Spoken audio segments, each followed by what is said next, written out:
Welcome back to Movies TV Mad. Of course, you can follow me on Twitter at Movies TV Mad. And welcome to Monday's edition of the DCEU Daily. The Batman is the most accurate adaptation from comic book to screen ever since Superman the movie. And let's flesh this conversation out about. Let me give you a comparison. Superman the movie, aesthetically, is exactly how you would imagine Superman in the comics in 1978. As I say, aesthetically, Reeve looks like Superman. He acts like Superman. He's everything that Superman should be from the comics. So when you look at other versions of Superman, maybe Dean Cain, nothing like the comic book version at all. I mean, I think Tom Welling's personality is very much how a young Clark Kent would be if they focused on him in the comics. And if you look at, here's another comparison on the opposite scale. Patty Jenkins has no understanding of Wonder Woman.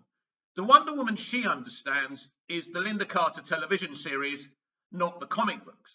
In fact, Zack Snyder has a great understanding of Wonder Woman. He probably gets Wonder Woman more than he gets Superman from the comics and even Batman.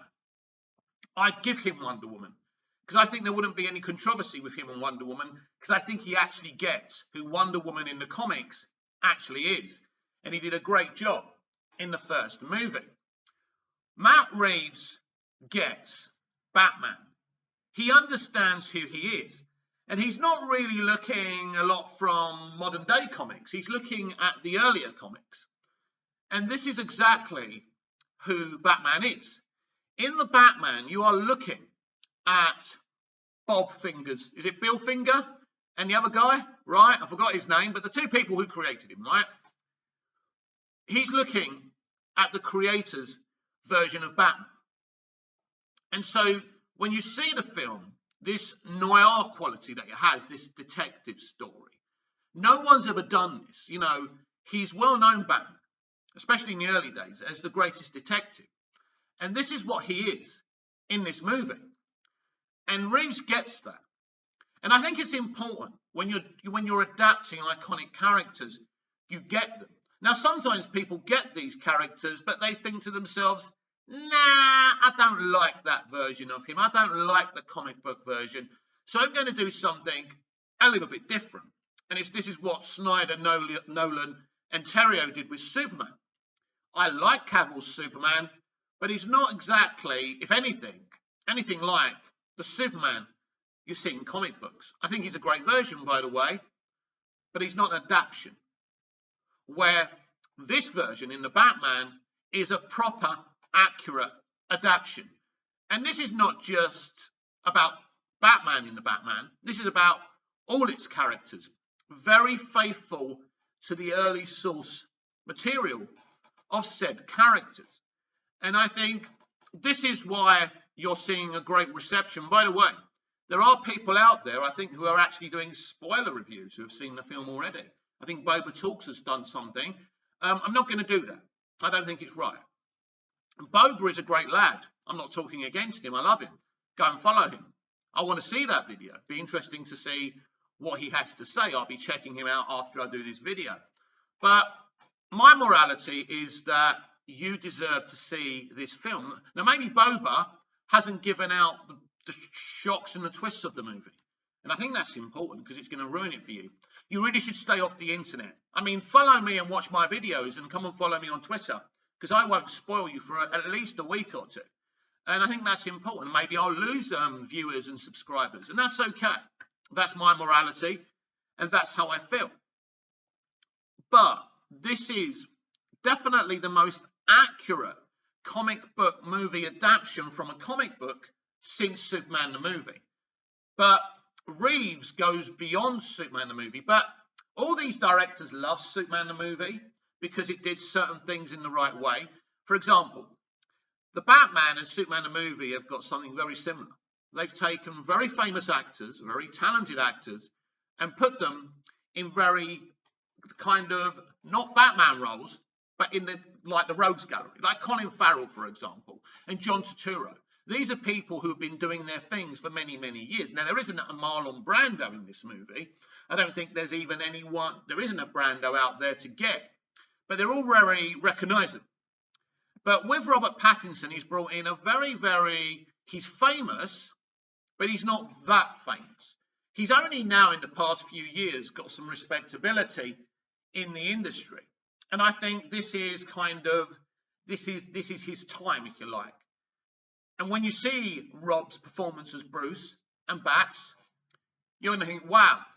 Now, if you're someone who really knows Batman from the comics, you're going to say, shit, this is Batman. This is my Batman.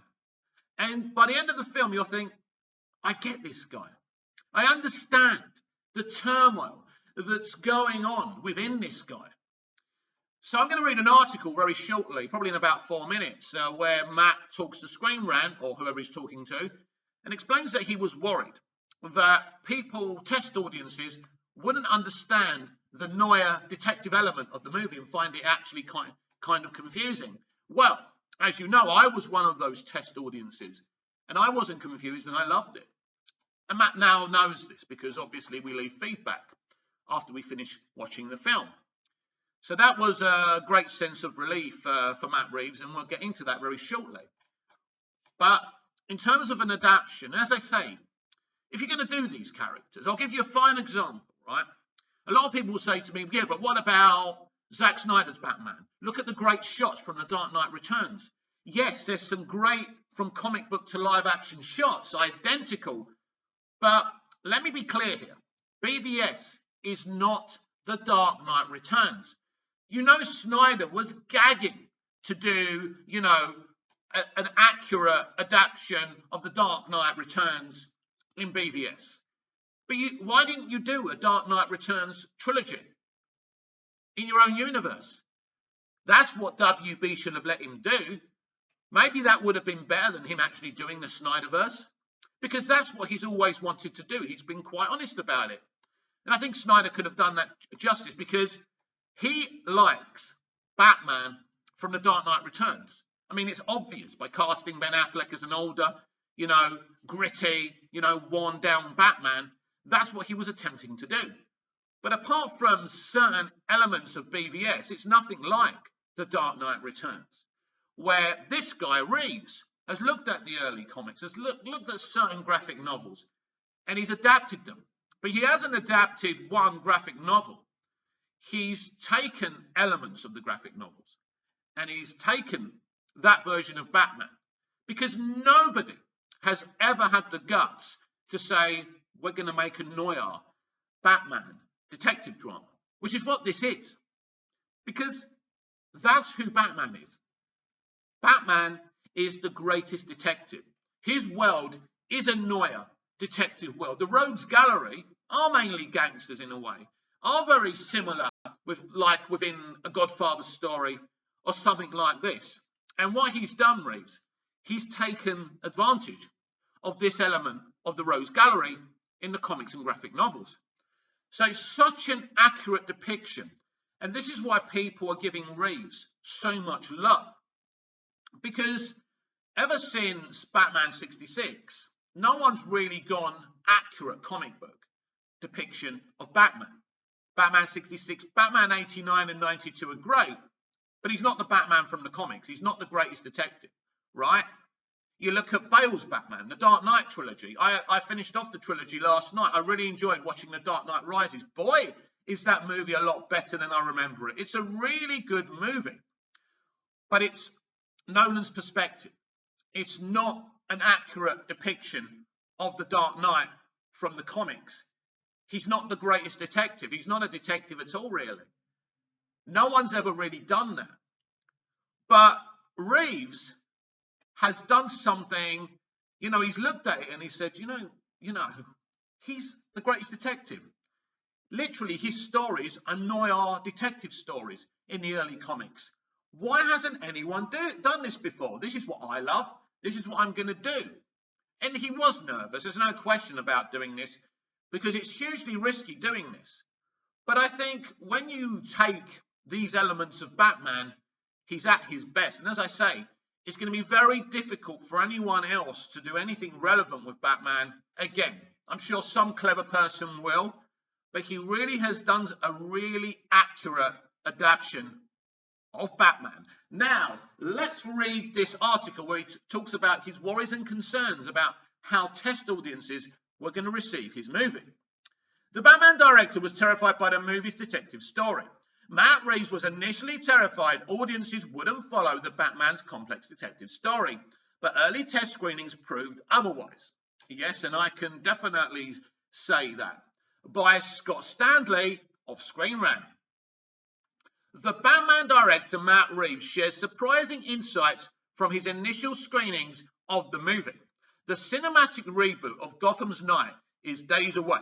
Robert Pattinson signed on as this incarnation of Batman, along with a long list of foes and frenemies, including Zoe Kravitz as Selina Kyle Catwoman, Colin Farrell as Oswald Cobblepot, the Penguin, and Paul Dano as the Riddler.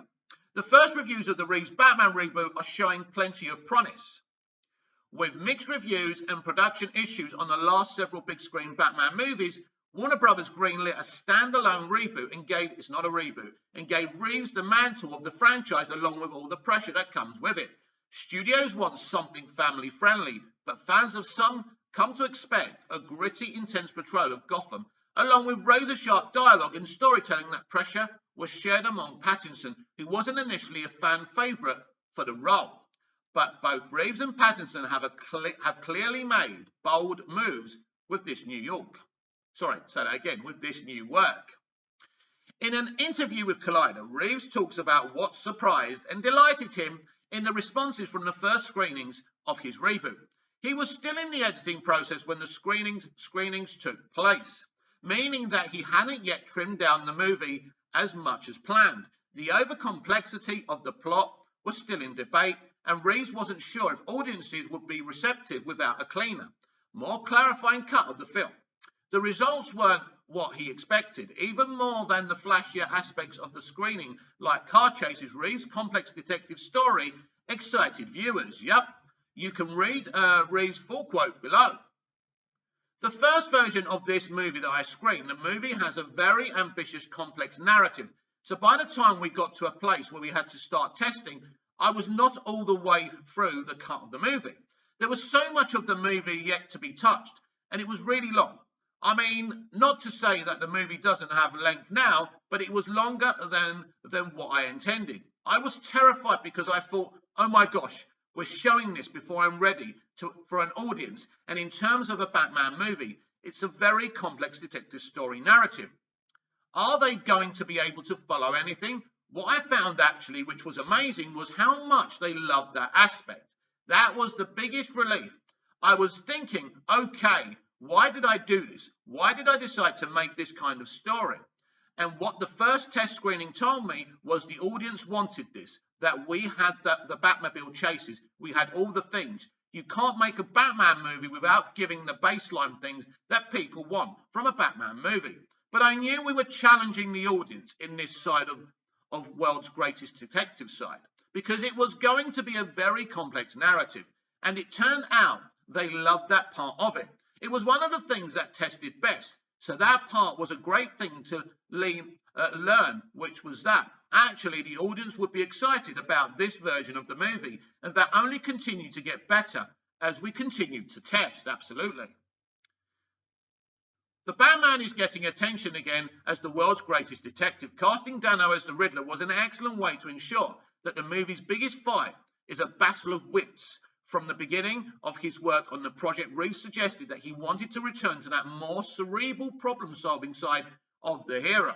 And we were talking about that earlier on this video, weren't we? How it's such a loyal, faithful adaptation of this character and characters. Trailers show Pattinson's Batman working more closely with Detective Jim Gordon, Jeffrey Wright, as a trusted ally in the solving of cases, as opposed to the Dark Knight's Batman, who loved to suddenly leave Gordon staring at blank air without warning.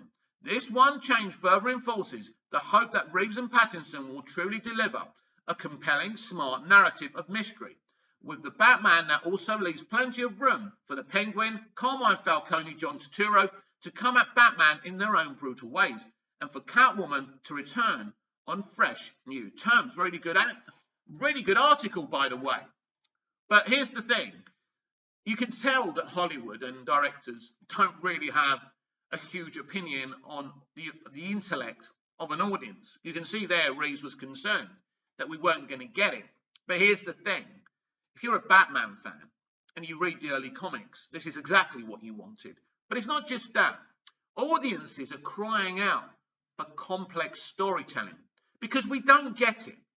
And mostly we don't get it in MCU comic book movies because we're treated like simpletons who don't want to see that.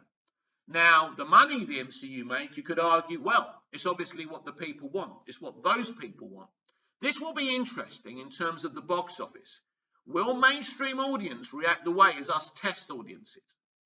Will they embrace this? Will they sit there for nearly 3 hours? It's going to be interesting what happens with this film. I'm expecting to see reactions and reviews later on, 7 p.m. my time here in Cyprus. I'm going to do a live and hopefully be able to respond to all the reviews and reactions from this movie. The embargo lifts, I think, at 5 p.m. UK time, am I right? Something like that. Anyway, I'll be here live. We're going to be here together and we're going to react to it. And I'm really looking forward to it. It's a huge day to be a DC and a Batman stan. So I want all you DC and Batman stans to join me live later on. I don't know what time. Just keep an eye on my channel. Keep an eye on my Twitter at Movies TV Mad, because we're going to be all over this movie and its reactions for sure. This is why I'm here, and this is why you're here, and this is why you subscribe to me. The camera and the tech may not be great, but I am a passionate DC fan, and you know that, and that's why you're here.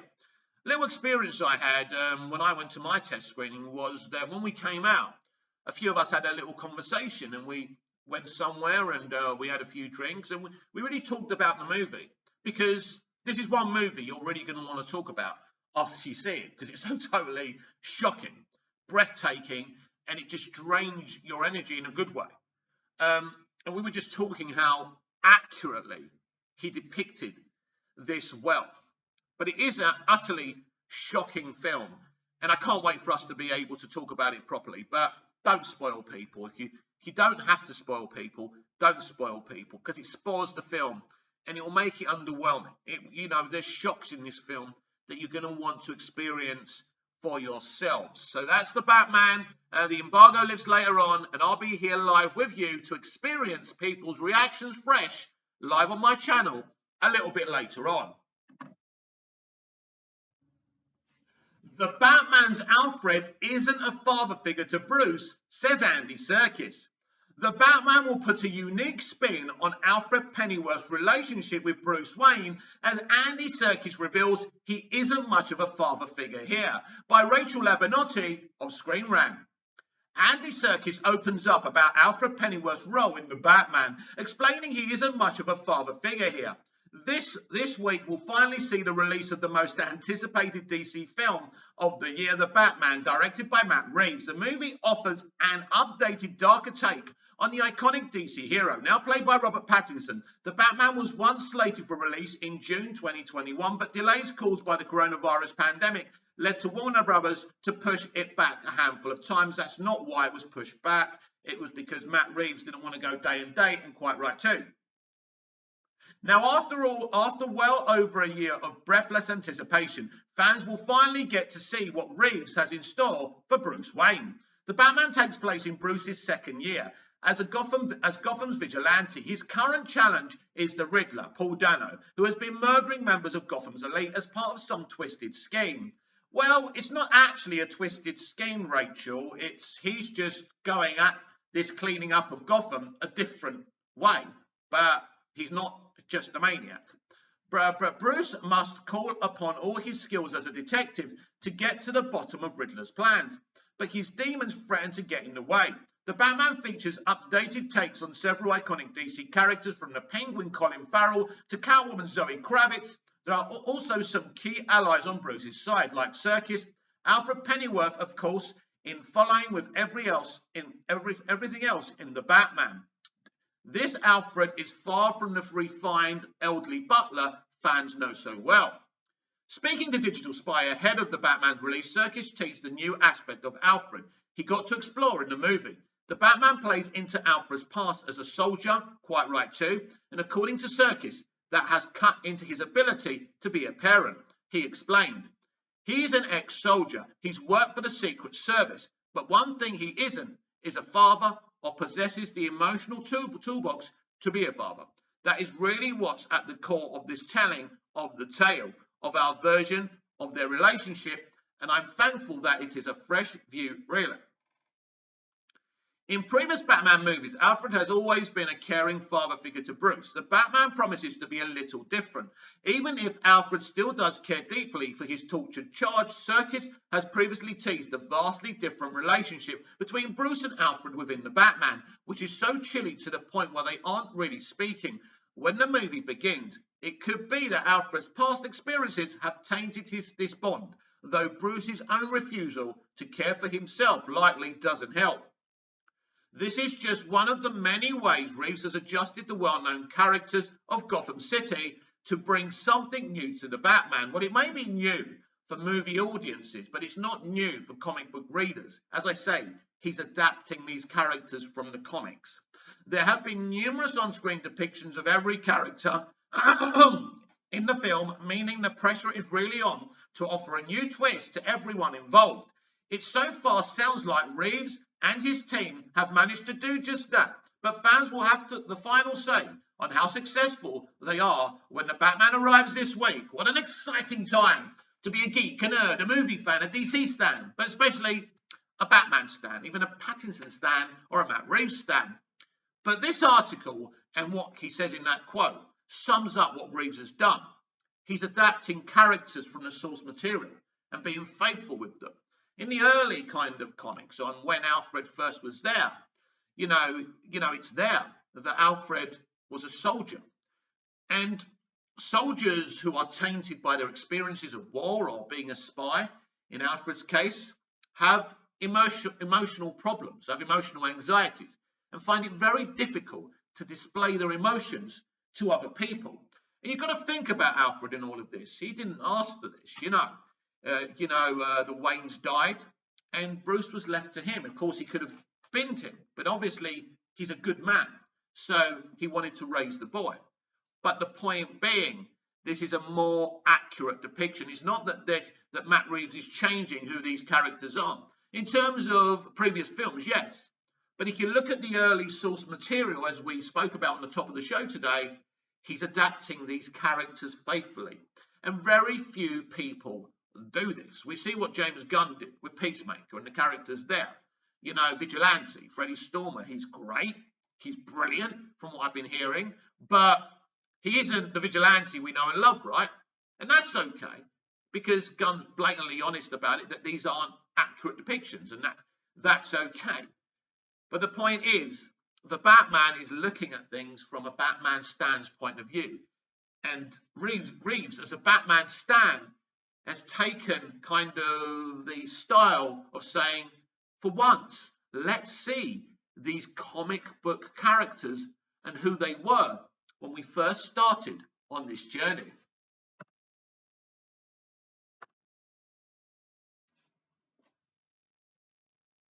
Yes, this is Deathstroke, and the actor who played Deathstroke in the Snyderverse actually posted this on his Instagram. And doesn't he look great? Let's look at the post. New profile pic. Well, that's interesting, isn't it? So what is Joe Manganiello trying to tell us with this? I have it under good authority that Joe will return as this character in Andy Muschietti's Flashpoint movie, but this could be about something even more exciting. This could mean that the Snyderverse is being restored, and maybe we are getting that Batfleck movie. Who knows? Keep on restoring the Snyderverse because it's not finished yet. If an actor is putting this on their profile picture on their social media, something very exciting is about to happen.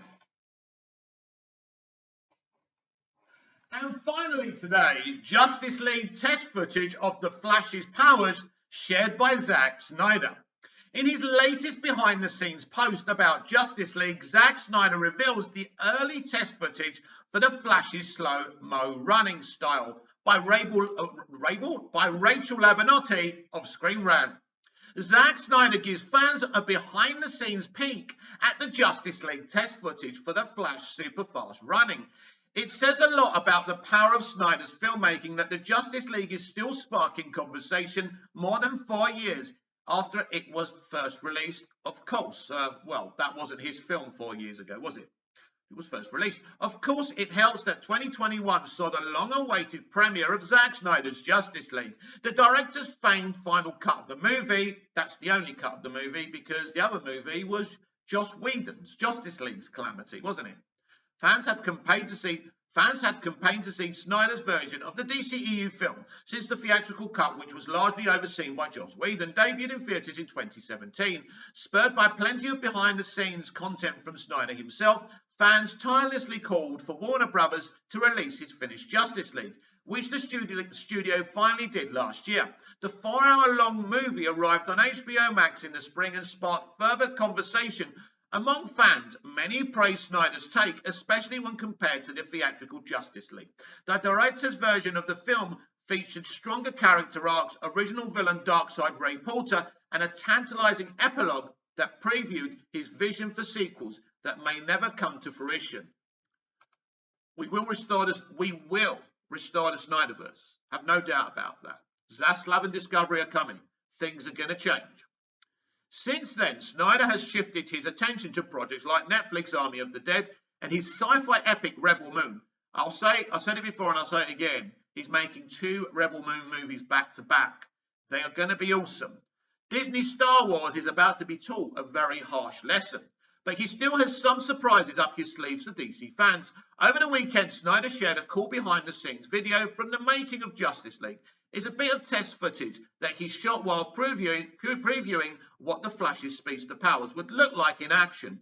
The slow-mo close-up of a stuntman's running feet looks very cool, even with green screens all around. Shot this with my phone as an example of what the shot could look like. Good times, Snyder wrote. Interesting.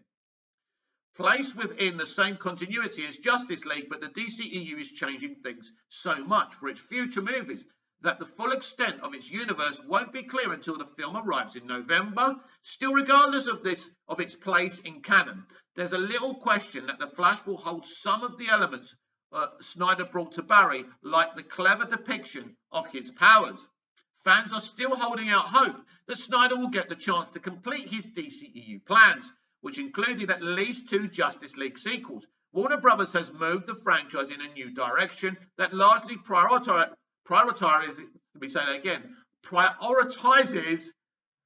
standalone features. Why do you keep on doing this, Rachel and Screen Rant? Is it Rachel? I think it's Rachel Abernathy. They're not making standalone movies. They haven't moved to standalone movies. Did you see Peacemaker, Rachel? Maybe you didn't. With the Justice League cameo. Have you heard about all the crossovers in Black Adam?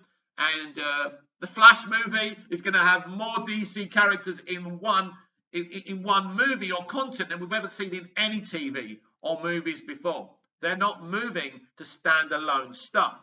Anyway, so let's start again, Rachel. Fans are still holding out hope that Snyder will get the chance to complete his DCEU plans, which included at least 2 Justice League sequels. Warner Brothers has moved the franchise in a new direction that largely prioritizes standalone features. That's wrong, Rachel.